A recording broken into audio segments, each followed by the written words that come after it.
एक मुलाकात ऐसी शख्सियतों के साथ जिन्होंने दिया है अपने जीवन को एक नया मुकाम। रूबरू कराएंगे ऐसी कुछ हस्तियों के साथ एक खास शख्सियत के साथ मुलाकात जयदेव पटेल के साथ नंबर 1 इंडिया न्यूज पर। नमस्कार व्यूअर्स, मैं जयदेव पटेल और आप देख रहे हैं नंबर 1 इंडिया न्यूज। आपका एक बार फिर स्वागत है एक खास शख्सियत के साथ मुलाकात प्रोग्राम में। आज हम बात करेंगे दिल्ली विधानसभा चुनाव का जो प्रचार प्रसार है वो आज अब समाप्त हो चुका है। अब कहीं ना कहीं डोर टू डोर जो कैंपेन है वो शुरू रहेगा क्योंकि 5 तारीख को चुनाव है। इसी के साथ साथ भारतीय जनता पार्टी दिल्ली विधानसभा चुनाव को लेकर कितना आश्वस्त है। कई मुद्दे इस बार चेंजेस भी हुए तो कई मुद्दे हावी भी रहे। आखिर कौन सा मुद्दा जनता को अट्रैक्ट करने में कामयाब रहेगा। और इसी के साथ साथ में जम्मू कश्मीर में आज एक बार फिर से कहने के आतंकवादियों ने पूर्व सैनिक पर हमला किया जहां पर उनकी जान चली गई और उनकी बेटी और जो वाइफ है वो कहीं ना कहीं हॉस्पिटल में सीरियस कंडीशंस में एडमिट करवाए गए हैं। आखिर आतंकवाद कब रुकेगा, यानी तमाम मुद्दों पर बात के लिए हमारे साथ खास सामान है जम्मू कश्मीर के पूर्व मुख्यमंत्री और दिल्ली विधानसभा चुनाव के बीजेपी के प्रभारी डॉक्टर निर्मल कुमार सिंह। डॉक्टर निर्मल कुमार सिंह जी, आपको बहुत बहुत स्वागत है आज हमारे प्रोग्राम में। बहुत बहुत धन्यवाद जयदेव जी। डॉक्टर निर्मल कुमार जी, सबसे पहला सवाल तो मेरा आपसे जम्मू कश्मीर से ही रहेगा क्योंकि आप स्वयं जम्मू कश्मीर के उप मुख्यमंत्री रह चुके हैं। ऐसे में एक बार फिर आज जो आतंकवादी हमला हुआ जिसमें पूर्व सैनिक की कहीं न कहीं शहादत हुई, इसको आप कैसे देखते हैं और आखिर आतंकवाद कब रुकेगा? जयदेव जी, आज जो पाकिस्तानी उग्रवादियों ने बहुत ही घिनौनी हरकत की है और वो पूर्व सैनिक जो कश्मीरी था, मुसलमान था, वो रिटायर्ड था और अपने घर में था, उसके ऊपर गोली चलाई, उसको, उसकी पत्नी को और उसकी बेटिया को जो निहत्थे थे तीनों, उनको जख्मी कर दिया। और मंजूर अहमद जो है शहादत को जो है उन्होंने शहादत पाई। ये पाकिस्तानी टेररिस्टों का घिनौना चेहरा है। वो पाकिस्तान, वो जो उग्रवादी जो कह रहे हैं कि हम कश्मीरी मुसलमानों के लिए कर रहे हैं, जो कह रहे हैं कि हम जिहाद लड़ रहे हैं, ये इनका जिहाद है कि वो मुसलमानों को ही मार रहे हैं। मैं इनसे चैलेंज करता हूं कि आप में हिम्मत नहीं है। जब मंजूर अहमद के हाथ में बंदूक थी, जब वो भारतीय सेना का वीर सैनिक था, तब तो आपकी हिम्मत नहीं हुई। लेकिन आज वो जब रिटायर होके घर में अपने बीवी बच्चों के साथ जो है जिंदगी व्यतीत कर रहा था, तो आपने जो चोरों की भांति आके जिस प्रकार से उसको शहीद किया है, तो उस शहीद का वो जो रंग लाएगा और टेररिज्म जहां से समाप्त होगा और कश्मीर के मुसलमान जो उन्होंने 5 अगस्त 2019 के बाद जो उन्होंने माहौल देखा है, उनके ध्यान में आ गई यह बात कि ये इस्लाम के नाम पर जो करने वाले लोग हैं, ये सबसे बड़े इस्लाम के दुश्मन हैं। और आज कश्मीर के नौजवान पाकिस्तान की जो रिक्रूटमेंट जो टेररिस्ट की, उसमें तो हिस्सा नहीं ले रहे, उसमें नहीं जा रहे, बल्कि उनके खिलाफ खड़े हो रहे हैं। और आने वाले वक्त में आप देखेंगे ये जो है मंजूर अहमद की शहादत जो है, इनका जो कॉफिन है उसके आखिरी कील का काम करेगी, ये पक्का है जी। डॉक्टर निर्मल कुमार सिंह जी, इस समय आप समय दिल्ली में है और कहीं न कहीं आप दिल्ली चुनाव को बड़े अच्छे से जान भी रहे हैं और समझ भी रहे हैं। ऐसे में दिल्ली की जनता का मोड़ इस बार किसकी तरफ है और बीजेपी इस बार अपनी जीत को लेकर कितना आश्वस्त है आम आदमी पार्टी और कांग्रेस के मुकाबले? देखिए जयदेव जी, अभी 5 बज गए हैं, अभी जो है चुनाव समाप्त हो गया है और मैं भी अभी, क्योंकि हम यहाँ जो है इस क्षेत्र को छोड़ना है, तो उसे मैं पैकिंग कर रहा हूँ। तो जो मैंने पिछले 1 महीने में देखा कि भारतीय जनता पार्टी के हक में हवा है। आम लोग जो है, गरीब से गरीब और अमीर से अमीर, वो भारतीय जनता पार्टी को लाना चाहता है। क्योंकि केजरीवाल जो कभी 10 साल पहले भी एक मुद्दा उसी के इर्द गिर्द जो है चुनाव लड़ा गया था, जब उसने लोगों को, यहाँ के गरीबों को, आम आदमी को नई राजनीति के नाम पर भ्रष्टाचार के खिलाफ मैं काम करूंगा, मैं सुरक्षा नहीं लूंगा, 4-5 घरों के फ्लैट में ही मैं रहूंगा, अगर मैं चीफ मिनिस्टर बनूंगा तो कोई जो है बाकी जो जिस प्रकार के उन्होंने किया, आज भी वही मुद्दा है। क्योंकि उसने जो दिल्ली वासियों को धोखा दिया है, जो उनसे फ्रेम किया है, वो आज जो है एक्सपोज हो चुका है।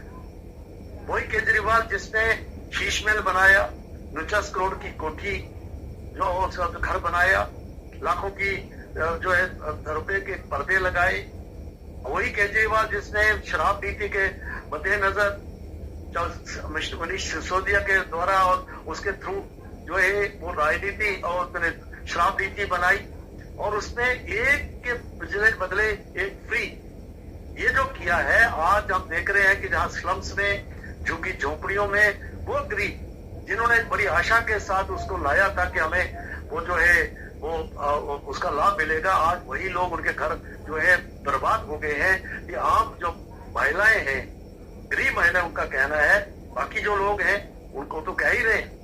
मैं शादरा में हूँ और शादरा की जिस प्रकार से गंदगी हर तरफ फैली है, शादरा यमुना के इस पार है, वो यमुना जो संगम है, देखिए उसी यमुना और गंगा और सरस्वती के संगम पर जो है यूपी में कितना बड़ा करोड़ों की संख्या में लोग जो है नहा रहे हैं, डुबकी लगा रहे हैं। हमारे प्रधानमंत्री जी और बाकी लोग भी वहां पर आए हैं, साधु संत वहां पर नहा रहे हैं। वही यमुना दिल्ली में उसका क्या हाल है हर कोई जानता है, किस प्रकार की छाट। और इसका घिनौना बात कि जहर मिला दी हरियाणा की गवर्नमेंट है, ये जो है बिल्कुल इसका एक्सपोज हो चुका है। इसी प्रकार से जो बिजली 200 यूनिट फ्री की बात है, अब लोगों के बिल हैं, हजारों लोगों के बिल जो है उसके उनके आ रहे हैं, गरीबों के बिल आ रहे हैं, गंदा पानी है, सड़कों की बुरी हालत है। तो ये आम मुद्दे हैं। जिस आशा को उसने जगाया था अन्ना हजारे का जो है खबर लेके करप्शन का मैं लड़ूंगा और उसके लिए मैं समाज को खड़ा करूंगा, मैं जनता की सरकार चलाऊंगा, आम आदमी की सरकार चलाऊंगा। वही केजरीवाल जो है आज बिल्कुल एक्सपोज हो चुका है, बिल्कुल उल्टा उसने किया है। और मेरा मानना है ये चुनाव जो है बड़े चौंकाने वाले जो है रिजल्ट लाएगी और केजरीवाल का सफाया होगा।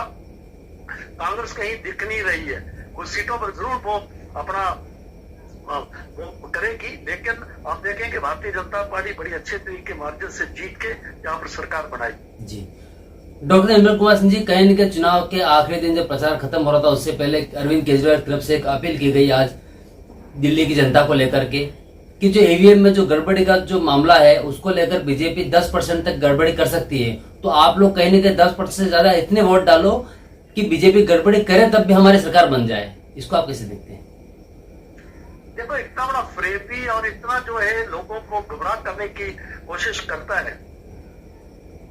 जब जीता था तब भी भारतीय जनता पार्टी की सरकार थी, 2 बार जीता है, तो वो लोगों को जो है भड़काने की झूठ जैसे जहर मिला दिया है। और इलेक्शन कमिश्नर उसको जो नोटिस दिया है वो जवाब नहीं दे पाया क्योंकि उसने यहाँ पर जो है अफरा तफरी बचाने की कोशिश की। इसी प्रकार की बात वो कर रहा है, लेकिन दिल्ली के लोग बिल्कुल उसको जान गए हैं।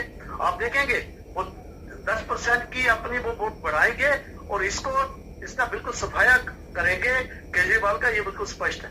जी डॉक्टर निर्मल कुमार सिंह, दिल्ली विधानसभा चुनाव में कांग्रेस कहां नजर आ रही है आपको? हाल ही में जिस प्रकार से राहुल गांधी की रैलियां हुई, मल्लिकार्जुन खड़गे की रैलियां हुई, प्रियंका गांधी की वाड्रा जो उनकी कैन की रैलियां हुई और कहीं न कहीं उन्होंने तेज हमला बोला बीजेपी और आम आदमी पार्टी दोनों के ऊपर। तो क्या कहीं न कहीं कांग्रेस इस पूरे मुकाबले में दिल्ली विधानसभा चुनाव में अपना स्टैंड रखती है और आपके लिए चुनौती साबित होगी आने वाले समय में, ऐसा आपको लगता है? देखिए जिस क्षेत्र में मैं हूँ, शादरा और इर्द गिर्द की जो सीटें हैं, वहां तो कांग्रेस कहीं दिखती नहीं है। कुछ सीटों में जरूर है, वहां है। और सबसे बड़ी बात है कांग्रेस और आम पार्टी का जो आपस का जो लाइंस है उसका भी लोग मजाक उड़ा रहे। तो किस प्रकार की राजनीति करते हैं ये? कभी एक दूसरे से जो है गले मिलते हैं और कभी एक दूसरे को गाली निकालते हैं, इसलिए कांग्रेस भी एक्सपोज्ड है। लेकिन डेफिनेटली आप देखेंगे कि दिल्ली के लोग जिन्होंने 10 साल पहले उन्होंने नई राजनीति के नाम पर उनको नई होप जो जगाई थी उस समय के जो, क्योंकि जो आंदोलन चल रहा था उनको लगा कि नई कोई राजनीति आएगी, वो बिल्कुल जो है वो धाराशायी हो गई है। और आप देखेंगे कि जनता जो है उनका गुस्से का इजहार जो है प्रकटीकरण होगा इस इलेक्शन में। और ये लोग कांग्रेस को भी और इसको आम आदमी पार्टी को वो लोग बड़ी जो है बुरी तरह हराएंगे, ये मुझे भरोसा है। जी डॉक्टर निर्मल कुमार जी, आपसे मेरा एक आखिरी सवाल है कि दिल्ली विधानसभा चुनाव में बार बार कहने की आम आदमी पार्टी ने आप लोगों से सवाल किया है कि आपका दूल्हा कौन है, आपका मुख्यमंत्री चेहरा कौन है। क्या आप जाते जाते बता सकते हैं कि दिल्ली अगर विधानसभा चुनाव बीजेपी जीतती है तो मुख्यमंत्री कौन होगा, और इसी के साथ साथ दिल्ली विधानसभा चुनाव में कितनी सीटें आने की आप लोगों को उम्मीद है? देखिए मैं केजरीवाल को मैं कहता हूं कि ये पार्टी परिवार की पार्टी नहीं है, एक व्यक्ति के इर्द गिर्द की की पार्टी नहीं है। वो व्यक्ति जब जो भ्रष्टाचार के केस में केजरीवाल जेल में जाता है और एक पपेट को खड़ा कर जाता है क्योंकि आने वाले वक्त में मैं फिर से इसको जो है गद्दी को संभालूंगा, इस प्रकार की पार्टी कैडर बेस्ड पार्टी है। केजरीवाल ने देखा नहीं है कि राजस्थान में, मध्य प्रदेश में, जो छत्तीसगढ़ में, उत्तराखंड में जो भारतीय जनता पार्टी के कार्यकर्ता थे उनको जो है कमानों के हाथ में दी, शायद दूसरी तीसरी लाइन में खड़े रहते थे। और आप देखिए बहुत अच्छा वो कर रहे हैं। और हरियाणा का उदाहरण लीजिए, सैनी जो है नैब सिंह सैनी कितना अच्छा वो कर रहे हैं। उनके नेतृत्व में जिस प्रकार से जो है हरियाणा जीता है, तो भारतीय जनता पार्टी में अच्छे नेताओं की जो नेतृत्व कर सकते हैं उनकी कोई कमी नहीं है। और वो जो है बताए तूने जब वहां से पीछे हटा क्योंकि सुप्रीम कोर्ट के डंडे के कारण तुम पीछे हटे, तुम साइन नहीं कर सकते थे, तो जो जिस प्रकार से जो चीफ मिनिस्टर को बनाया, पपेट चीफ मिनिस्टर को बनाया, भारतीय जनता पार्टी ऐसी पार्टी नहीं है।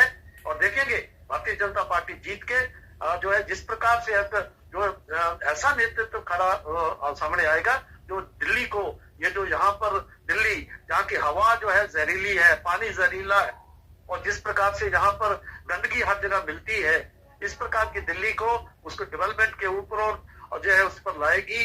जो गरीब है उसको उसका अपना हक मिलेगा। और आप देखेंगे दिल्ली सचमुच जो भारत की दिल है और एक दुनिया के सबसे बड़े लोकतंत्री राजधानी कैसा होगी, इस प्रकार की बात जो है बीजेपी की डबल इंजन की सरकार, केंद्र की जो नरेंद्र भाई मोदी जी की सरकार और दिल्ली की भारतीय जनता पार्टी की सरकार वो करेगी। ये आप आने वाले दिनों में आप देखोगे। जी डॉक्टर निर्मल कुमार सिंह जी, आपने सीटों का आंकड़ा नहीं बताया, कितनी सीटें जीतने की उम्मीद है बीजेपी को? देखिए 2/3 मेजॉरिटी से जीतेंगे आप मिनिमम। जी 2/3 बहुमत से भारतीय जनता पार्टी जीतेगी। ये बिल्कुल यहाँ के जिस प्रकार का एक हवा चल रही है और उसमें बिल्कुल स्पष्ट होता है। जी डॉक्टर निर्मल कुमार सिंह जी, आपने हमारे लिए समय निकाला, उसके लिए आपको बहुत बहुत धन्यवाद। बहुत बहुत धन्यवाद। नमस्कार।